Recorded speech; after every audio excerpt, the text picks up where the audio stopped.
তো আজকে আমরা এক মহীয়সী নারীর মহীয়সী এক কবিতা পড়তে একত্রিত হয়েছি। মহীয়সী নারীর নামটা কি? কি বলেন? সুফিয়া কামাল মহীয়সী নারী, এবং তার এই যে বিখ্যাত কবিতা তাহারই পড়ে মনে, এটা লেখার পটভূমি হচ্ছে, এইটা লেখার কিছুদিন আগে সে তার প্রিয়জনকে হারাইছে বা তার স্বামীকে হারাইছে, এবং তারপরে খুব দুঃখ ভারাক্রান্তের মন নিয়ে সে কবিতাটা লিখছে। তার কোনো কিছু ভালো লাগতেছে না, এবং এই মহীয়সী নারী তার কিছুকাল পরে আবার দ্বিতীয় বিয়ে করতেছে। ঠিক আছে? তো আমরা আজকে এটা পড়বো। তো প্রথমেই কবি এখানে কিন্তু ২ জন মানুষ আছে। কবি কিন্তু এখানে সরাসরি বলে না আমার স্বামী মারা গেছে, আমার সঙ্গী সাথী কেউ নেই, আমি এখানে বসে আছি নদীর তীরে, এরকম কিছু বলে নাই। আচ্ছা, একটা সেকেন্ড ওয়েট করেন।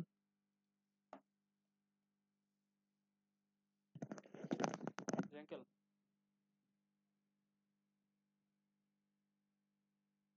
আপনি বেরোবেন কয়টায়? আচ্ছা ঠিক আছে, তাহলে আমি হলে আছি, হল থেকে আপনারে দিয়ে দেবো। আমি ক্লাস নিচ্ছি, তো ক্লাসের মাঝখানে আছি, তো আমার আধা ঘন্টা বা ৪০ মিনিট লাগবে।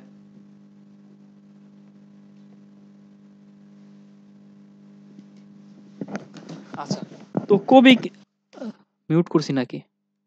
ঠিক আছে। তো কবি কিন্তু এখানে সরাসরি বলেন নাই তিনি কোথায় কি আছেন, কোন অবস্থায় আছেন, এরকম কিন্তু সরাসরি করে তেমন কিছুই বলেন নাই। উনি এই যে গল্পটা বা এই কবিতাটা সাজাইছেন কিভাবে? গল্পের আকারে বা গদ্যের আকারে, এবং এটা সংলাপ নির্ভর একটা কবিতা। সংলাপের আকারে তিনি এটা সাজাইছেন। তাহলে প্রথমেই বলতে পারি তাহারই পড়ে মনে কিরকম কবিতা? এটা হচ্ছে একটা সংলাপ নির্ভর কবিতা। ঠিক আছে? এটা হচ্ছে একটা সংলাপ নির্ভর কবিতা। এই কুচু। এখন সংলাপ নির্ভর কেন? কারণ কবি এখানে ২ জন মানুষের মধ্যে কথোপকথনের মাধ্যমে কবিতাটা আগায় নিয়ে গেছেন। সে ২ জন মানুষ কে, কে? প্রথমত হচ্ছে কবি, এবং কবিকে যে প্রশ্নগুলা করতেছে সে কে? কবি ভক্ত। তাহলে এই ২ জন মানুষের কথোপকথন দিয়ে আমার কবিতাটা কি আগাইছে, এবং এটা যেহেতু সংলাপের মাধ্যমে আগাইছে, নাটক কিভাবে হয়? নাটক বেস হয় সংলাপের উপরে। সংলাপ দেয় কোনো একটা চরিত্র, তার কাউন্টার দেয় আরেকটা চরিত্র। এভাবে সংলাপ, সংলাপ করতে, করতে নাটক হয়। এই যে গল্প না, কবিতাটাও সেরকম সংলাপের মাধ্যমেই পূর্ণাঙ্গ রূপ লাভ করছে। তো কবি ভক্ত ১ম এ প্রশ্ন করছে। কি প্রশ্ন করছে? হে কবি! কবিকে সে কিভাবে সম্বোধন করছে? হে কবি বলে। নীরব কেন? কবি কেন নীরব সেটা জিজ্ঞাসা করছে। ফাগুন যে এসেছে ধরায়, মানে হে কবি, ফাগুন তো আসছে, মানে বসন্তকাল তো আসছে। ফাগুন বলতে এখানে বসন্তের আগমন। বসন্তের আগমন এটাকে নির্দেশ করছে। বলছে বসন্ত তো আসলো, তুমি কেন নীরব? গান-টান গাচ্ছ না যে? বসন্তে বরিয়া তুমি লবে নাকি তব বন্দনায়, মানে বন্দনা মানে বিভিন্ন রকম প্রকার গান হইতে পারে, বিভিন্ন প্রকার উৎসব আয়োজন হইতে পারে। এগুলা দিয়ে কবিকে জিজ্ঞাসা করতেছে, হে কবি, বসন্ত তো চলেই আসলো, তুমি কেন বসন্তকে বরণ করে নিচ্ছ না বন্দনার মাধ্যমে, গানের মাধ্যমে বা কবিতার মাধ্যমে? এরপর এই লাইনটা কার? এই ২ টা লাইন, এই যে নিচেরটা, এইটা কিন্তু কবির লাইন না। এইটা হচ্ছে আমাকে কি বলতেছে? এইটা আমাকে আমার আবহ বা পরিবেশটাকে নির্দেশ করতেছে। এটা কি? কহিল সে স্নিগ্ধ আঁখি তুলি। সে বলল, এটা কিন্তু পরিবেশটাকে নির্দেশ করতেছে বা ভাবটাকে নির্দেশ করতেছে। কহিল সে স্নিগ্ধ আঁখি তুলি। তার নরম কোমল চোখ তুলে সে কি বলল? দখিন দুয়ার গেছে খুলি। এই কথাটা এখন কার? এটা কবির কথা। কবি কি করতেছে? কবি একটা প্রশ্ন করতেছে। কি প্রশ্ন করতেছে? দখিন দুয়ার গেছে খুলি। এখন আমাকে বলেন এই দখিন দুয়ার খোলার সাথে এই কবিতার সম্পর্কটা কি?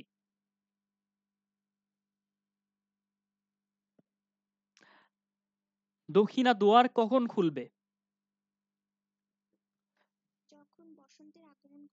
হ্যাঁ, যখন বসন্তের আগমন ঘটবে তখন দক্ষিণ দিক থেকে একটা বাতাস আসবে। সেইখানেই বলতেছে দক্ষিণ দুয়ার গেছে খুলি। তাহলে দক্ষিণা দুয়ার কোন ঋতুতে বয়? বসন্তে। এরপর আবারও প্রশ্ন করতেছে কবি, বাতাবি লেবুর ফুল ফুটেছে কি? বাতাবি লেবুর ফুল কি ফুটছে সেটা জিজ্ঞাসা করতেছে। এটাও কি বসন্তকালে ফোটে। ফুটেছে কি আমের মুকুল? তাও কি বসন্তকালে ফুটতেছে। এখন এখানে কথা হচ্ছে কি, ফলের নাম কয়টা আছে?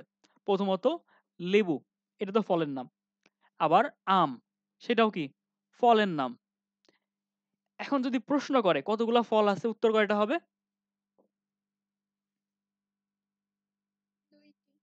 2টি। এখন যদি ফুলের নাম বলেন, লেবুর ফুল আর হচ্ছে কি আমের মুকুল, দুইটাই তো ফুল, তাই না? এই দুটাও কি ফুল হিসেবে কাউন্ট হবে। কিন্তু এখানে আমরা যদি সামনে আগাই পরে দেখতে পারবো, দক্ষিণা সমীর বা দক্ষিণা বায়ু তার গন্ধে গন্ধে হয়েছে কি অধীরাকুল। এইটাও কিন্তু কবি জিজ্ঞাসা করতেছেন। এখনো দেখনি তুমি, এইটা কার কথা? এই স্তবকটা কার? স্তবকটা, সরি। এইটা আবার বলছে কবি ভক্ত। কি বলতেছে? এখনো দেখনো তুমি, কহিলাম কেন কবি আজ এমন উন্মনা তুমি, কোথা তব নবপুষ্প সাজ। মানে বসন্তকাল আসলে মানুষ যে নতুন ফুল কি বলে খোপায় দেয় বা নতুন করে সাজে, সুন্দর একটা শাড়ি পরে, কবি তা করতেছেন না কেন? কহিল সে সদূরে চাহিয়া অলোকের পাথার বাহিয়া। এই দুইটা লাইন আবার, এই দুইটা লাইন কি করতেছে আবারও? পরিবেশটা বা আবহাওয়াটা ইঙ্গিত করতেছে বা ভাবটাকে উপস্থাপন করতেছে। কহিল সে সদূরে চাহিয়া অলোকের পাথার বাহিয়া। আচ্ছা এইটুকু, সরি সরি সরি সরি, এক লাইন এখানে, দুই লাইন না। কহিল সে সুদূরে চাহিয়া মানে সে দূরে তাকায় বলল, অলোকের পাথার বাহিয়া তরিতার এসেছে কি? এখন বলেন তো পাথার মানে কি? সমুদ্র। সমুদ্র পাড়ি দিয়ে বা যতদূর চোখ যায় তার দৃষ্টির অন্য কোণ থেকে সমুদ্র পাড়ি দিয়ে তরিতার এসেছে কি? তরিতার এসেছে কি? বেজেছে কি আগমনী গান, ডেকেছে কি সে আমারে, শুনি নাই রাখিনি সন্ধান। তাহলে কবি এখানে আবারও ৩টা প্রশ্ন করতেছেন। কি কি? তরিতার এসেছে কি? কোথা থেকে? অলোকের পাথার বাহিয়া। এরপরে আগমনী গান বেজেছে কিনা সেটা জিজ্ঞাসা করছেন। এরপর ডেকেছে কি সে আমারে, শুনি নাই রাখিনি সন্ধান। এগুলা কবির কিরকম কথা বলেন তো? এগুলো হচ্ছে কবির অভিমানের কথা। অভিমান করছেন কেন? কবির তো মন খারাপ। তিনি বসন্তকে ডাকেন নাই। কিন্তু বসন্ত তবে চলে আসছে। তার থাকা না থাকায় বসন্তের আসা যাওয়ার কোনো পার্থক্য কিন্তু হয় নাই। তাই না? এজন্যই কবি বলতেছেন যে, "আমি তো তারে ডাকি নাই। তবু তো সে আসছে। আমি তার আগমনী গান রচনা করি নাই। তবু আসছে সে এবং আসার পরে আগমনী গানও বাজছে। আমার তো এখানে কিছু করার নাই।" কহিলাম, ওগো কবি, রচিয়া লহন আজো গীতি, বসন্ত বন্দনা তব কণ্ঠ শুনি এ মোর মিনতি। এই রাগটা ভাঙানোর জন্য কবিভক্ত কি বলতেছেন? ওগো কবি, তুমি আজকে একটা গীতি রচনা করে নাও। বসন্ত বন্দনা মানে বসন্তকে বরণ করে নেওয়াটা তোমার কণ্ঠে শুনবো, এটা আমার কি মিনতি। এটা কবিভক্তর কি? কবিভক্তের মিনতি এটা। কহিল সে মৃদু মধু স্বরে। এখানে আবারও ভাবটাকে ইঙ্গিত করছে। নাই হলো, না হোক এবারে। সে নাই হোক, এবার না হয় নাই হলো। আমার গাহিতে গান বসন্তে আনিতে জড়িয়া, সরি বসন্তে আনিতে ধরিয়া, রহিনী সে ভুলিনি তো এসেছে তো ফাগুনে সরিয়া। মানে আবারও এখানে অভিমানের কথা। সে কি যে, আমি যদিও গান গাই নাই বা আমি গান রচনা করে নাই, তবুও কি বসন্ত কিন্তু ঠিকই আসছে। কহিলাম, ওগো কবি, অভিমান করেছো কি তাই? এই যে অভিমানটা কিন্তু কবিভক্ত এখানে ধরতে পারছে। এইজন্য জিজ্ঞাসা করছে কি, তুমি কি অভিমান করছো? যদিও এসেছে তবু তুমি তারে করিলা বৃথায়। যদিও ফাগুন আসছে, বসন্ত আসছে, কিন্তু তুমি বসন্ত বন্দনা না করে সেটাকে বৃথা করে দিলে। কহিল সে পরম হেলায়। এখন কবি কি করতেছেন লাস্টের দিকে? এখন সে হেলায় পড়ে বলতেছেন বা হেলা করে বলতেছেন। আবারও ভাব ইঙ্গিত করতেছে। বৃথা কেন? ফাগুন বেলায় ফুল কি ফোটেনি শাখে, পুষ্পরভি রচনে কি বা লভেনে কি ঋতুর রজন। ঋতুর রাজনকে, ঋতুর রজনকে, রাজনকে সরি, বসন্ত। এখন এইখানে দেখেন আর একটা ফুলের নাম আছে সরাসরি, সরাসরি ফুলের নাম কি আছে একমাত্র? মাধবীকুড়ি। মাধবী তো একটা ফুলের নাম, তাই না? সরাসরি কিন্তু মাধবীকুড়ির কথা বলা হইছে ফুল হিসাবে। কিন্তু জেনারেলি ফুল কয়টা এখানে পুরো কবিতায়?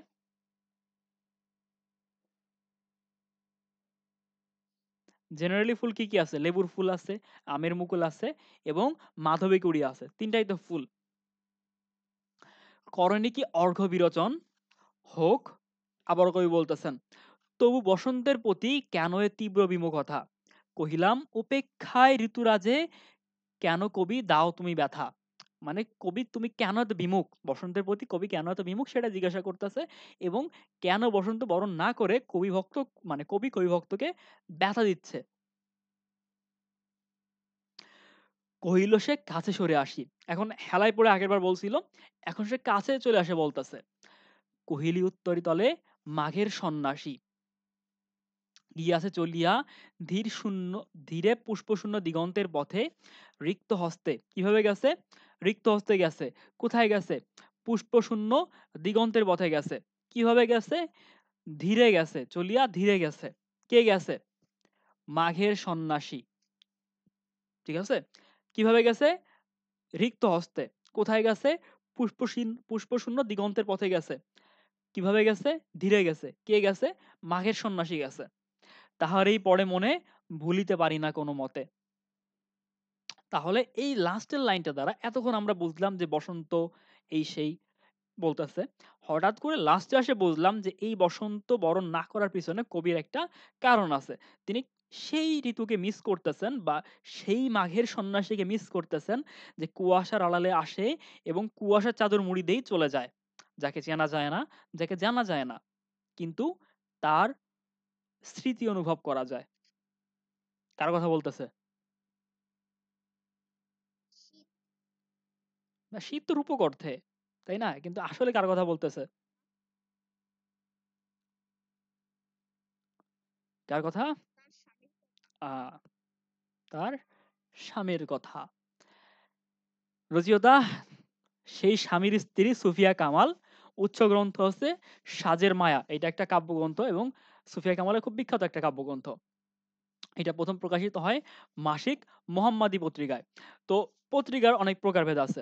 প্রথমত দৈনিক পত্রিকা আছে, এরপরে সাপ্তাহিক পত্রিকা আছে, মাসিক আছে, এরপরে দ্বিমাসিক আছে, সামাসিক আছে, এরপরে বাৎসরিক আছে। এরকম আপনার মাস ভেদে বা বছর ভেদে যেসব পত্রিকাগুলো একবার হয় সেগুলাকে আপনার সে অনুযায়ী ডাকা হয়। যেমন যে পত্রিকা প্রতিদিন হয় বা প্রতিদিন ছাপানো হয় তাকে কি বলে?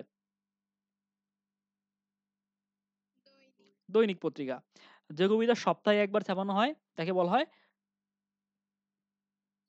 সাপ্তাহিক। আর যে পত্রিকা মাসে একবার ছাপানো হয় সেটাকে কি বলে? মাসিক পত্রিকা।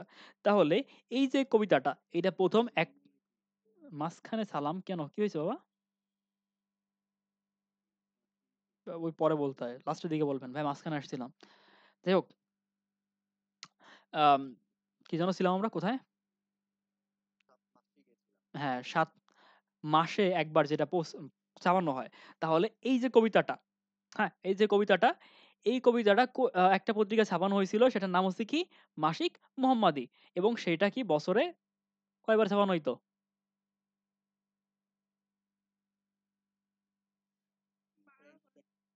একবার তো বাৎসরিক। বছরে ১২ বার মানে ১২ মাসে ১২ টা। ঠিক আছে? আচ্ছা, আপনারা কোন মাসিক পত্রিকা পড়ছেন জীবনে? আপনি পড়ছেন। পড়ছেন। কারেন্ট অ্যাফেয়ার্স পড়ছেন না? ওটাও একটা মাসিক পত্রিকা। তো আমি যখন ছোট ছিলাম, আমার আব্বুর লাইব্রেরি ছিল। মানে আমি খুব ছোটবেলা থেকে পত্রিকা পড়তাম। তো ওখানে সাপ্তাহিক পত্রিকা বলতে ইত্তেফাক আসতো আমাদের বাসায়। তো ইত্তেফাকে একটা সাপ্তাহিক পত্রিকা ছিল 'ঠাট্টা'। পত্রিকাটার নাম ছিল কি? ম্যাগাজিন বলে এটাকে। 'ঠাট্টা'। তো ঠাট্টায় কি থাকতো? বিভিন্ন জোকস থাকতো। পড়তাম, মজা লাগতো, গল্প থাকতো, ফানি গল্প থাকতো, মজা লাগতো। সমসাময়িক বিষয়গুলাকে ব্যঙ্গ আকারে লেখা হইতো। এখন ওরকম আর হাইপ নাই। তারপরে যে ইসের 'প্রথম আলোর' একটা ছিল 'রসালো'। আর হচ্ছে আমাদের ওখানে একটা মানে খুব পুরাতন কালেকশন ছিল আমাদের মাসিক পত্রিকার। সেটা হচ্ছে সবুজ পাতা না পত্র মনে নাই। সবুজ পাতা মেবি। পত্র তো প্রমোদ চৌধুরীর। কিন্তু আমাদের আসতো সবুজ পাতা। তো এইটা এইটায় খুব ভালো, ভালো গল্প থাকতো। মানে উপন্যাস থাকতো। তো আমি এরকম খুঁজতে, খুঁজতে ২০০৯ সালের একটা পত্রিকায় বা ওরকম মাসিক পত্রিকায় জানুয়ারি মাস না ফেব্রুয়ারি মাসেরটায় আমি একটা খুব ভালো গল্প পাই। এইটা সিরিয়াল বাই গল্প। মানে মাসিকভাবে আসতেছে একটা, একটা করে অল্প, অল্প করে ছাপা হচ্ছে। আমার গল্পটার নাম মনে নাই। কিন্তু অনেক বড় গল্প ছিল। আমার মনে হয় খুঁজতে, খুঁজতে ২ বছরে পত্রিকা খুঁজে ফেলছিলাম। তো ওটা ছিল একটা কিশোরের, কিশোরের নাম ছিল শামস। ওর বন্ধুকে ধরে নিয়ে যায় বা ওরেও ধরে নিয়ে যায় আম অপহরণকারীরা। কিভাবে ছাড়া পায় ওরা। তো খুব ভালো একটা কাহিনী ছিল। আমার মনে নাই পুরোটা। এবং শামস খুব বুদ্ধিমান ছেলে ছিল, চালাক ছেলে ছিল। বের হয়ে আসে। তো যাই হোক, বিষয়বস্তু হচ্ছে কি প্রিয়জন হারানোর বেদনা বা বিরহ বেদনা। এটা ছন্দ হচ্ছে অক্ষরবৃত্ত ছন্দ, ভাষারীতি, সাধু ভাষা, চলিত ভাষার মিশ্রণ এখানে হইছে। এখন বলেন, যেখানে সাধু ভাষা, চলিত ভাষা একসাথে ব্যবহার করা হয়, তাকে কি বলে? গুরুচণ্ডালী দোষ। তাহলে আপনার পত্রিকার বা সরি লেখার প্রয়োজনে, সাহিত্যের প্রয়োজনে, কবিতার প্রয়োজনে কিন্তু এই ভুলগুলা করা যায়। সেক্ষেত্রে মাফ। আপনি শুধু সাধু চরিত্র না, বাংলা, ইংলিশ দেখবেন যে বেশিরভাগ ক্ষেত্রে আপনি যদি নজরুলের কবিতাগুলো দেখেন, ইংলিশ, ফার্সি, উর্দু, আরবি, বাংলা সব ব্যবহার করছে উনি। কবিতার কল্যাণে এইগুলা করা যায়। মোট লাইন আছে ৩০ টা। ফুল আছে মাধবী, বাতাবি লেবুর ফুল, আমের মুকুল মানে ৩ টা। স্তবক আছে ৫ টা, তাহারই পড়ে মনে আছে কয়বার? একবার। ঋতু আছে ২ টা। শীত, শীতকে কিন্তু সরাসরি এখানে উপস্থাপন করা হয় না। ওই মাঘের সন্ন্যাসী রূপে উপস্থাপন করা হইছে। এবং বসন্তকেও সরাসরি বলা হয় না। ঋতুর রাজ, ফাগুন, বসন্ত বলা হইছে সরি, বসন্ত সরাসরি বলা হইছে বসন্ত বরণ। ফাগুন শব্দটা আছে ৩ বার, বসন্ত ৪ বার, কবি আছে কয়বার? ৫ বার। ওকে, মাসের নাম আছে মাঘ এবং ফাগুন। মূল বাণী কি? বিষাদময় রিক্ততার সুর, দুঃখময় জীবনের ছায়াপাত, নাট্যগুণ। এই কবিতাটা কবি কি করছেন? চরিত্র, সংলাপ, ঘটনা, ট্রাজেডি সবগুলা মিলে কি হয়েছে? কবিতাটা হয়েছে। এই কবিতার চরিত্র আছে। চরিত্র কে কে? কবি আর কবিভক্ত। সংলাপ আছে, দুজনের মধ্যে কথোপকথন। ঘটনা আছে, বসন্ত বরণ, তারপরে হচ্ছে আম স্বামী মারা গেছে এবং ট্রাজেডি আছে যে মারা গেছে কেউ একজন। তো সবগুলা মিলেই একটা নাট্যগুণ সম্পন্ন কবিতা এটা হয়ে গেছে। এরপর সুফিয়া কামাল মাতৃমূর্তিতে নন্দিত হয়েছেন কেন? তিনি হচ্ছে সাহিত্য সাধনার জন্য, নারী আন্দোলনের জন্য ২ টার জন্য তিনি বিখ্যাত খুব। তাহারই পরে মনে কবিতাটি ১ম প্রকাশিত হয় ১৯৩৫ সালে এবং মাসিক মোহাম্মদী পত্রিকায়। তাহারই পরে মনে কবিতাটি অন্তর্ভুক্ত সাধের মায়া কাব্যগ্রন্থে। গঠননীতির দিক থেকে তাহারই মনে পড়ে একটি সংলাপ নির্ভর কবিতা বা নাট্যগুণ সম্পন্ন কবিতা। তাহলে কবিতাটি নাটকীয় গুণসম্পন্ন এবং সংলাপ নির্ভর। স্তবক বিন্যাসে বৈচিত্র্য আছে কোন কবিতার? সেটা হচ্ছে তাহারই পড়ে মনে। আচ্ছা, তাহারই পড়ে মনে একটি বিচ্ছেদমূলক কবিতা। ব্যক্তি জীবনের দুঃখময় ঘটনায় কবিতার মূল বিষয়। বিচ্ছেদ হইছে না?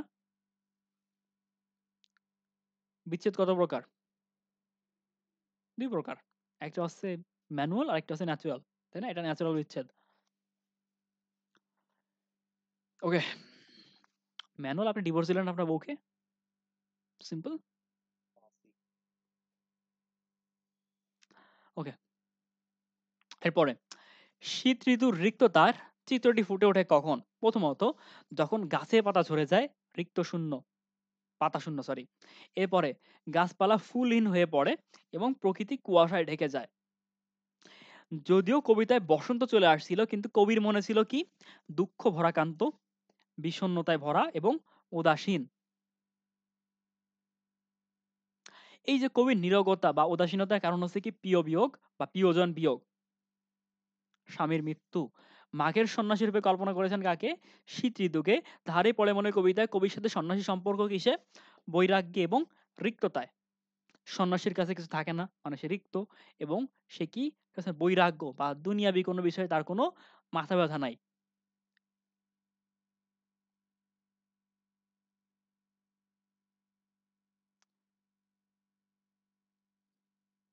এরপর তাহারই পরে মনে কবিতায় বসন্তের আগমন কবির মনে যে অনুভূতি তৈরি করার কথা ছিল সেটা হচ্ছে আনন্দ, শিহরণ, সুর ও ছন্দের মূর্ছনা। কবিতায় শীতের যে রূপটা, এটাকে শীত আসলে কিসের প্রতীক বলেন তো? শীত কিসের প্রতীক? উম হ্যাঁ, হইতে পারে রিক্ততা, খালি হাত, পাতা শূন্য পদ।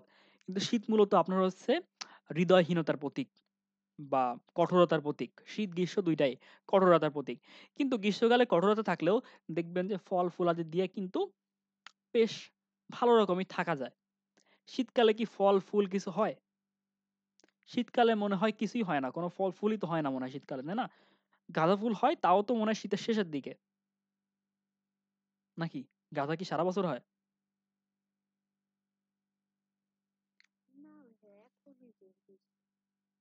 আমাদের ভার্সিটিতে কেবল লাগাইলো। তাহলে কবে হবে আর?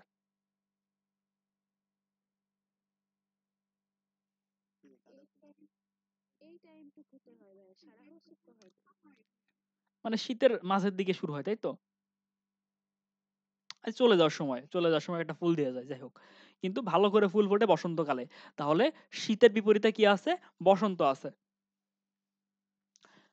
বসন্তের প্রতি কবির উদাসীন্যের কারণ জানি আমরা প্রিয়জন বিদায় রিক্ততার অনুভূতি। কবিতাটিতে বসন্ত আগমনের চিহ্ন ফুলের সমারোহ, বাতাবি লেবুর ফুল, আমের মুকুল, মাধবী কুড়ির সুবাস। বসন্তের আগমনেও কবি স্বাভাবিক স্ববিরুদ্ধ হবে নিষ্পৃহ ও অবিচল। এটা কি স্বভাব বিরুদ্ধ হবে? কারণ কি কবি সর্বদা কি প্রাণচঞ্চল। সেখানে কবি অবিচল এবং নিষ্পৃহ। এরপর প্রকৃতির সাথে মানব মনের সম্পর্ক। আপনারা একটা জিনিস লক্ষ্য করছেন? ধরেন আপনি কোনো একদিন ঘুম থেকে উঠলেন। দেখলেন আকাশ খুব মেঘলা। রোদের কোনো বালাই নাই, বৃষ্টিও নামে না, গুমোট হয়ে আছে। আপনার মন কি ভালো থাকবে? রাফিউল, আপনার মন কি ভালো থাকবে? কেন? আপনাকে কেউ রাগ করছে? আপনার কি প্রিয়জন বিয়োগ হইছে? হয় নাই। কিন্তু তবুও মনটা ভালো না। তবুও কি মনটা ভালো না। কেন কি? কারণ হচ্ছে প্রকৃতি যে ভালো না, প্রকৃতির সাথে মানব মনের সম্পর্ক খুবই অবিচল। প্রকৃতি ভালো থাকলে মানব মন ভালো থাকে। যেমন দেখেন, ওই সময় যদি হঠাৎ করে রোদ চলে আসে আকাশে, আপনার মনটা অটোমেটিক ভালো হয়ে যাবে। তাই না? হ্যাঁ, ঝলমলে আকাশ দেখতে ভালো লাগে। রোদ না উঠলে মানুষের কাজ করতে ইচ্ছা করে না। এই যে দেখেন রোদ না উঠলে আপনি সকালে উঠে ক্লাস করতে আসতে পারবেন না। রোদ না উঠলে আপনার কোনো কিছুই ভাল লাগবে না। উঠে খাইতেও ইচ্ছা করে না। তো প্রকৃতির প্রত্যেকটা পরিবর্তন মানব মনে কিন্তু আলাদা, আলাদা ভাবে ধরা পড়ে।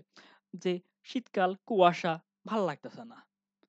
কিন্তু বসন্তকাল হালকা ঠান্ডা পরিবেশ, আকাশে রোদ আছে। তারপরে কি বাসায় পিঠা বানাইছে। ভাল লাগবে? অবশ্যই ভাল লাগবে। যে ভাল লাগবে না তার হৃদয়ে নাই। এই কবিতায় কিন্তু সেটাই ফুটে উঠেছে যে আপনার প্রকৃতি তো ভালো। কিন্তু আপনার মন কেন ভালো নাই? কি হইছে আপনার? কারণ আপনার মন অলরেডি ডিস্টার্বড।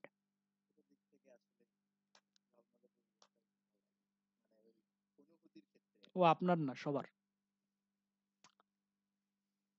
কিন্তু না আমার বৃষ্টি হলে ভাল লাগে। সকালবেলা বৃষ্টি হলে ছোটবেলা থেকে খুব ভাল লাগতো। কারণ ঐদিন আমার কোচিং এ যাওয়া লাগবে না।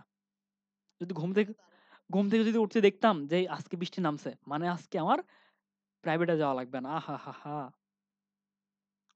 আমি যে কত ফাঁকিবাজি করছি জীবনে। কিন্তু একটা কথা কি আপনি জীবনে ফাঁকিবাজি করলে ওইটা পোষায় দেওয়া লাগে জীবনে কোনো না কোনো পর্যায়ে যেয়ে। যেমন আমি ফাঁকিবাজি করছি ইংলিশ ক্লাসে আমি কোনদিন ফাঁকিবাজি করি নাই। করার সুযোগ পাই নাই। কিন্তু আমি ফাঁকিবাজি করছি গণিতে। গণিত ক্লাসে ফাঁকিবাজি করছি। এখন আমার বসে, বসে গণিত করা লাগে রাত ১২টা বাজলে বা ১১টা বাজলে। আমার কিন্তু পোষায় দেওয়া লাগতেছে। তো জীবনে কোনো না কোনো পর্যায়ে আপনার পোষাইতে হবেই ফাঁকিবাজি করলে। ঠিক আছে? আমি গণিতে কি হইতো? আমার পড়তে ইচ্ছা করত না। পারি তো। ধরেন একদিন গেলাম না। মানে অলসতা লাগতেছে একদিন গেলাম না। পরের দিন গেলে স্যার ধুমায় মারবে। এখন যাব না। আজকেও বাদ দেই। এখন আম্মুকে তো সরাসরি বলা যায় না যে কালকে যাইনি, এজন্য আমাকে মারবে আজকে। এটা তো বলা যায় না। আমি একেক দিন একেক বাহানা ধরলাম। স্যারের মা মারা গেছে। স্যারের শ্বশুর মারা গেছে, সে জায়গায় গেছে স্যার আসবে না আজকে। স্যারের ছেলের বিয়ে, হ্যাঁ? এরপরে আমি যেতাম, সাইকেল নিয়ে বের হইতাম। ২ টা ঘুরলে দেশে বলতাম স্যারের মন ভালো নাই। বহুত ফাঁকিবাজি করছি। এবং আরেকটা জিনিস কি, আমি মিথ্যা কথা বললে আমার মা খুব একটা সন্দেহ করে না আমাকে। কারণ মিথ্যা তো বলি না। কিন্তু ধরা খাইলাম একদিন। আম্মু স্যারকে গেল টাকা দিতে। ঠিক আছে? আম্মু গেল স্যারকে টাকা দিতে। স্যার জিজ্ঞেস করতেছে, "সৈকতের কি শরীর ভালো হইছে?" আম্মু বলে, "সৈকত অসুস্থ?" আমি তো জানতাম না। এরপরে স্যার বলতেছে, "ওরে কিছু জানায়েন না বাড়িতে। আসুক কালকে। ওরে দেখে নেব।" আম্মু বাড়ি এসে ১ম আমার বলছে, "তুই স্যারের কামাই দিছিস কতদিন?" এখন আমি তো বিপদে। কালকে তো আমি না যেয়েও পারবো না। আর গেলে তো আমার অবস্থা খারাপ হবে। কিন্তু আশ্চর্যজনকভাবে স্যার আমাকে কিছু বলল না পরের দিন। কারণ স্যার খুব মারলেও আমাকে ভালোবাসতো। আম্মুর কাছে খুব প্রশংসা করতো। সৈকত একটা রত্ন। এখন বাড়ি কিন্তু আমার আস্তে মারতো না। যখন মারতো বাড়ি কিন্তু আস্তে মারতো না। রত্ন, রত্ন বলে মাইর-টাইর দিত। ভালোই মারতো। হ্যাঁ, ও বাবা গো মনে পড়ে এখনো। আচ্ছা এরপরে গুরুত্বপূর্ণ লাইন। দখিন দুয়ার গেছে খুলি উক্তিটা কার? উক্তিটা হচ্ছে কবির। কবি ১ম প্রশ্ন করছে কি? দখিন দুয়ার গেছে খুলি? হে কবি নীরব কেন ফাগুন দেশেছে ধরায়? এটা কার? কবি ভক্তের উক্তি। আমারে গাহিতে গান বসন্তে আনিতে বরিয়া। উক্তিটা কার? কবির উক্তি। কহিল সে সুদূরে চাহিয়া কহিলি উত্তরি তলে মাঘের সন্ন্যাসী গিয়াছে চলিয়া ধীরে পুষ্পশূন্য দিগন্তের পথে রিক্ত হস্তে তাহারই পড়ে মনে। উক্তিটা কার? উক্তিটাও কবির। এগুলো দেখে নিন আপনারা। বড় হইছেন এখন। প্রশ্ন উত্তর পড়তে পারবেন। এরপরে ঋতুর রাজ, ঋতুর রাজা। এটা ষষ্ঠী তৎপুরুষ সমাস। বসন্ত বন্দনা, বসন্তের বন্দনা এটা ষষ্ঠী তৎপুরুষ সমাস আবারও। পুষ্পসাজ, পুষ্প দ্বারা সাজ। তৃতীয় তৎপুরুষ, পুষ্পরবি, পুষ্পের আরবি। ষষ্ঠী তৎপুরুষ, পুষ্পশূন্য, পুষ্প দ্বারা শূন্য। তৃতীয় তৎপুরুষ সমাস। শেষ। এরপরে সংস্কৃত শব্দ কি, কি আছে? কোহিলী আছে, তারপরে দিগন্ত আছে, উত্তরীয় আছে, সন্ন্যাসী আছে। আরবি শব্দ মিন্নত আর সংস্কৃত শব্দ বিনতি মিল হইলে কি? বিনতি, সরি মিনতি, এটা একটা মিশ্র শব্দ। আবার সংস্কৃত পুষ্প প্লাস আরতি, সেটা সংস্কৃত। এই দুইটা মিলে কি হলো? পুষ্পারভি, পুষ্পারতি, সরি। এখন আপনাদের বাংলা ক্লাস কতগুলো হলো? 11টা, তাই না? আপনাদের ক্লাস বাংলার কয়টা আছে? কি রে বাবা, বাংলা ক্লাস আর কতগুলো আছে? আর 3টা ক্লাস আছে, প্লাস একটা 4টা ক্লাস আছে।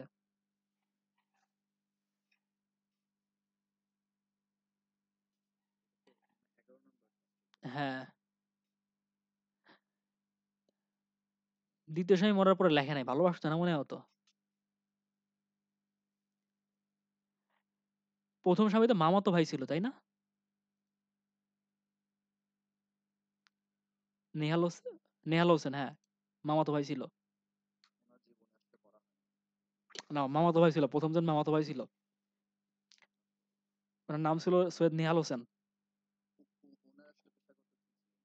উনি কবি ছিলেন না, এইটুকু মনে আছে আমার। দ্বিতীয় জন কবি ছিলেন।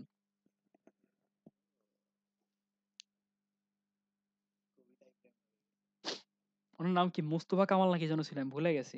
আমি সব জানতাম। তো কারো কোনো কিসে আছেন? নজরুলের ইতিহাস জানেন আপনি? নজরুল বিয়ের রাতে বলা চলে গেছিল।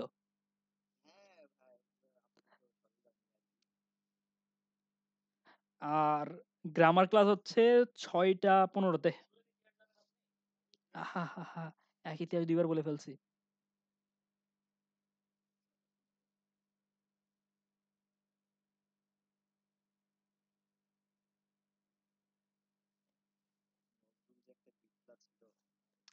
ও সব কবি হালকা পাতলা একটু বিটলা হয়।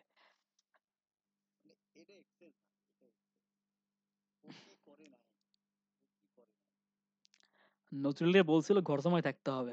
নজরুল ওই রাতেই পালাইছে।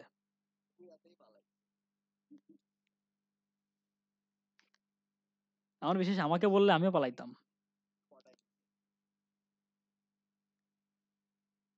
এরপরে ইডারও কাহিনী আছে। কে জানো? রবীন্দ্রনাথেরও কাহিনী আছে।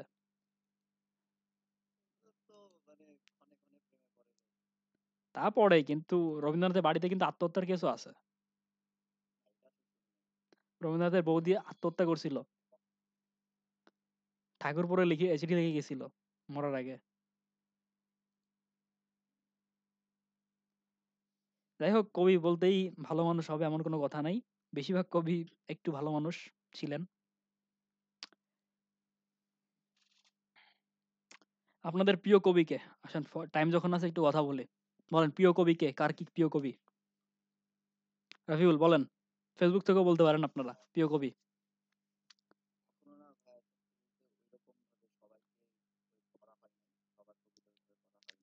ঠিক আছে, তাহলে কবিতা বলতেছি না, উপন্যাস, গল্প, ছোট গল্প, যা ইচ্ছা। ব্যোমকেশ তো লেখক না। লেখক তো শরবিন্দু, শরদিন্দু।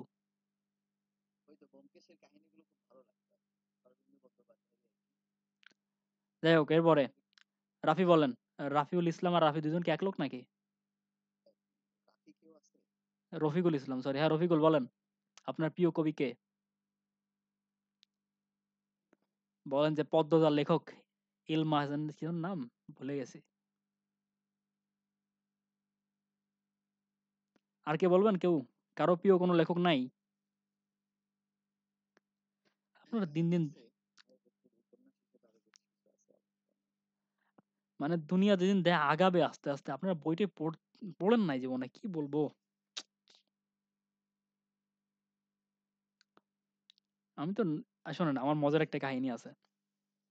আমার বন্ধুর কথা তো বলছি আপনাকে। মানে আমার এক বন্ধু ছিল, নাম হচ্ছে আহ কে জানো, মেহেদি। তো মেহেদির সাথে খুব বড় মানে খুব বড় লেখক না, মাঝারি আকারের একজন লেখকের বেশ ভালো পরিচয়। কারণ উনি আম মেহেদির যে জেলা মানে উপজেলার এডিসি মানে এডিসি না, ওটা ইউনো ছিলেন। এরপরে মেহেরপুরের এডিসি হলেন। এখন মনে হয় ইসে আছেন, সচিব আছেন, অতিরিক্ত সচিব আছেন উনি। তো আমার সাথে পরিচয় করায় দিবে। তা আমাকে বলতেছে যে তোকে জিজ্ঞাসা করবে, বা তোকে যদি জিজ্ঞাসা করে যে প্রিয় লেখককে, তুই সরাসরি বলবি আপনি, হ্যাঁ, উনার নাম বলে দিবি। আমি বললাম আচ্ছা ঠিক আছে। তো কথাবার্তা হচ্ছে হচ্ছে হচ্ছে এক পর্যায়ে জিজ্ঞাসা করছে তোমার প্রিয় লেখক কে? আমি বলছি স্যার আমার প্রিয় লেখক হচ্ছে আহ, বিভূতিভূষণ। আমার বন্ধু চুপ। এখন কথা হচ্ছে স্যার কিভাবে রিয়াক্ট করবেন। এখন স্যারও বলতেছে আমারও প্রিয় লেখক বিভূতিভূষণ। আপনার বলছে তোমার প্রিয় উপন্যাস কোনটা বিভূতিভূষণের? আমি বললাম আরণ্যক। তো বললেন আমার হচ্ছে মাটির ভেপু, মানে পথের পাঁচালী যেটা আছে, পথের পাঁচালী। তো বললাম স্যার ঠিক আছে। এখন বলছে সমসাময়িক দিক থেকে স্যার আপনাকে বেশ ভালো লাগে। মানে বন্ধুকেও না রাখলে না। বললাম স্যার সমসাময়িক লেখক যারা আছে তার মধ্যে তো আপনাকে বেশ ভালো লাগে, আপনার লেখা তো আমি পড়ছি কয়েকটা, বেশ ভালো লাগে। এবার এরকম আগাইলো। তো আমার উপন্যাসের দিক থেকে প্রিয় লেখক হচ্ছে বিভূতিভূষণ। আর হচ্ছে যদি ব্যোমকেশ কাহিনীর আমি বেশ বড় ভক্ত, কিন্তু প্রথম আমি পড়ছিলাম ফেলুদা। তো ফেলুদার নাম আমার বলতেই হবে, ফেলুদা। আর যদি ইংরেজি সাহিত্য যদি বলি, ফেলুদার লেখক হচ্ছে কে? সত্যজিৎ রায়। আর যদি ইংরেজি সাহিত্য বলি আমি, তাহলে আমি ইংরেজি না, এটা হচ্ছে ফ্রান্সের সাহিত্য, ফরাসি সাহিত্য। সেদিক দিয়ে বলতে গেলে আমি বলবো আলেকজান্ডার দুমা যে আছে, তার লেখা আমার বেশ ভালো লাগে। আপনার মনে হয় থ্রি মাস্কেটিয়ার্স এর নাম শুনছেন? Three musketeers, hip hip hurray, three cheers for three musketeers, hip hip hurray. তো থ্রি মাস্কেটিয়ার্স খুব বিখ্যাত। এরপরে the man behind the mask, iron mask, এটাও খুব বিখ্যাত। তারপরে আর কি আছে, ওইটার নাম কি যেন কি, আমার খুব পছন্দের, ওইটা থেকে আমি আলেকজান্ডার ধুমারে চিনি। The count of Monte Christo, এটা কিছুদিন আগে সিরিজও বের হয়েছে। সিরিজ দেখলাম, কিন্তু সিরিজ অতটা জাস্টিস করতে পারে নাই। এর আগে মুভি যেগুলো ছিল ওগুলোতে জাস্টিস হয় নাই। সবচেয়ে বেশি মজা পাওয়া যায় বইতে, এবং বইয়ের পরে হচ্ছে আপনার ইসে পাওয়া যায়, অডিও বুকে পাওয়া যায়। এবং মির্চিরটা। এরপরে এরপরে আমার কে? সুনীল গঙ্গোপাধ্যায়ের আপনি পড়ে দেখেন। সেই সময় পড়ে দেখেন। ফ্যান হয়ে যাবেন। আপনি যদি সুনীল গঙ্গোপাধ্যায়ের লেখা সেই সময়টা পড়েন, ফ্যান হয়ে যাবেন। আপনি চিন্তা করবেন যে নোবেল পেল না কেন? মানে এতগুলা কাহিনী, এত চরিত্র এবং প্রত্যেকটার সাথে প্রত্যেকটা কানেক্টেড। এখন না, পরে। পরে ওগুলা পরে। পরে অনেক টাইম পাবেন। তারপরে আবার আম আর্থার কোনান ডয়েল আছে। এরপর নিহার রঞ্জন গুপ্ত আছে। সত্যজিৎ রায় তো ফেলুদা আর প্রফেসর শঙ্কু। নিহারঞ্জন দত্ত আছে। তারপরে আর কাকে বলতে হয়? আর সমসাময়িক আরেকজন আছে। সে হচ্ছে নারায়ণ সান্যাল। আমি তো উকিল মানুষ মানে লয়ার মানুষ তো। তো নারায়ণ সান্যালের লেখাগুলো বেশ ভালো লাগে। ওনার ইসের নাম কি? P K. Basu. Barrister P K. Basu. কাটার ক্যাটে সিরিজ। ওইটা আমি অডিও বুক শুনছি। আমার কাছে বই আমার কাছে না, আমার ফ্রেন্ডের কাছে আছে। আমি নিয়ে পড়ছিলাম। বেশ ভালো। ওইটা ভালো হচ্ছে কাটায় কাটায় সিরিজের জন্য বিখ্যাত হচ্ছে আপনার রেডিও মিলান। তারপরে আবার রেডিও মিলানেরটা ভালো। এখন দেখেন না এগুলো সময়। অনেক সময় পাবেন পরে। পরীক্ষাটা দিয়ে নেন। তারপরে কর্নেল সিরিজ আছে। সৈয়দ মুজতবা সিরাজের। এটাও বেশ ভালো। আমি সব শুনছি বুঝছেন। শুনতে, শুনতে এখন কোন জায়গায় নতুন কিছু নাই আমার জন্য।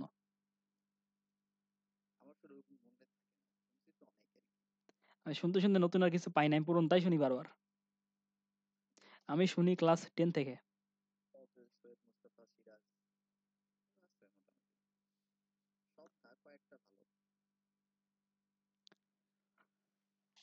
কাকতাড়ুয়া রহস্য বেশ ভালো। এটা মনে আছে।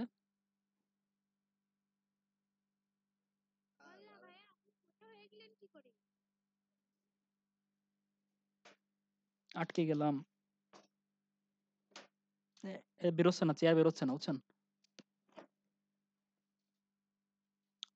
একটা রাজার চেয়ার আছে এখানে। রিক্লাইন করা যায়। আহা! তা বলেন, ক্লাস তো শেষ। হ্যাঁ? তো লাস্টে আসছেন কে? মিম বলেন, প্রিয় লেখক কে আপনার?